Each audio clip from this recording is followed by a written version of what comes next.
We're going to take a look at the following learning target. I can determine whether the sum or product of rational and irrational numbers is rational or irrational. So what you need to know, the sum or product of a rational number is irrational. So over here in this little table here, you can see I have that kind of written out, rational plus or times, that's the sum or the product, times another rational number is going to give you a rational answer. The sum of a rational number and an irrational number is going to be irrational. So if you take a rational and you add it to an irrational, your answer is going to be irrational. Same thing with a product. The product, that would be multiplication. This is of a non-zero rational number, and an irrational number is going to be irrational.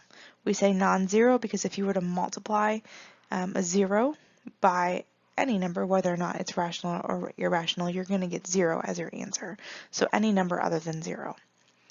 And then the last little rule here, the sum or product, so adding or multiplying of an irrational numbers can be either rational or irrational. You have to actually check to make sure what your answer is going to be. So rational plus or times another irrational is going to be either irrational or rational. You have to check that.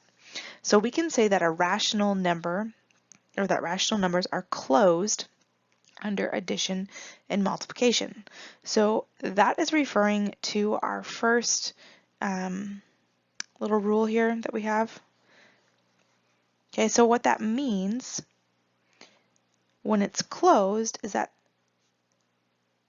since I'm adding two rationals, I'm getting the same type of answer, also a rational number.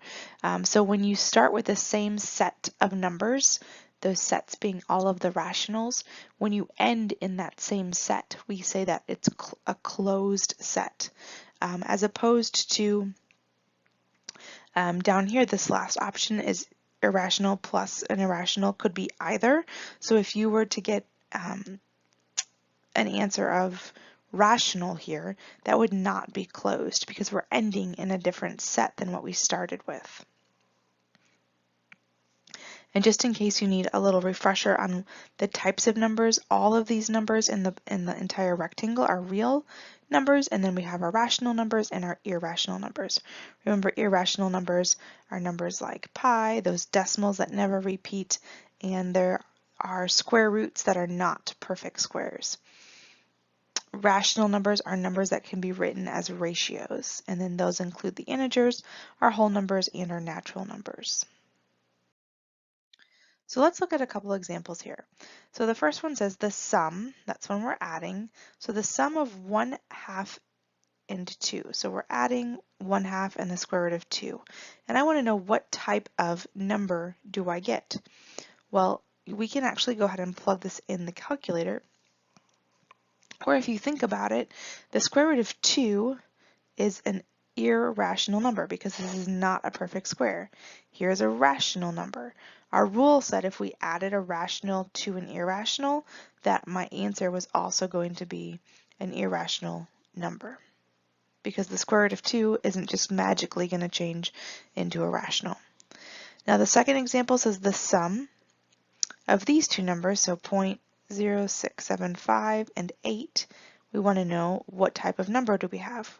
Well, this decimal is rational because it's terminating.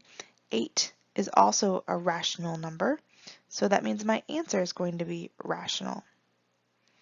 And then the third example is the product, that's when we multiply, so is the product of 0.5 and the square root of 3 irrational or irrational? Well, when we multiply a rational number by an irrational number, we get an irrational number as our answer. Okay, now would be a great time for you to pause and then try this one on your own and come back and check. Okay, so I'm just going to go ahead and label my parts. So I have a rational and I have an irrational. When I add the two together, my rule says that my answer is going to be irrational. Number 2, similar example, I have a rational plus an irrational. So again, I'm going to have an irrational answer. Third choice here, I have 3 plus 4. These are both rational numbers, so I'm going to have a rational answer. And then 3 pi plus 4, well, pi is always irrational, so whenever you see pi in a problem, you know you have an irrational answer or an irrational number. If you need more help on this topic, you can check out the Learning Target spreadsheet for additional resources, videos, and practice.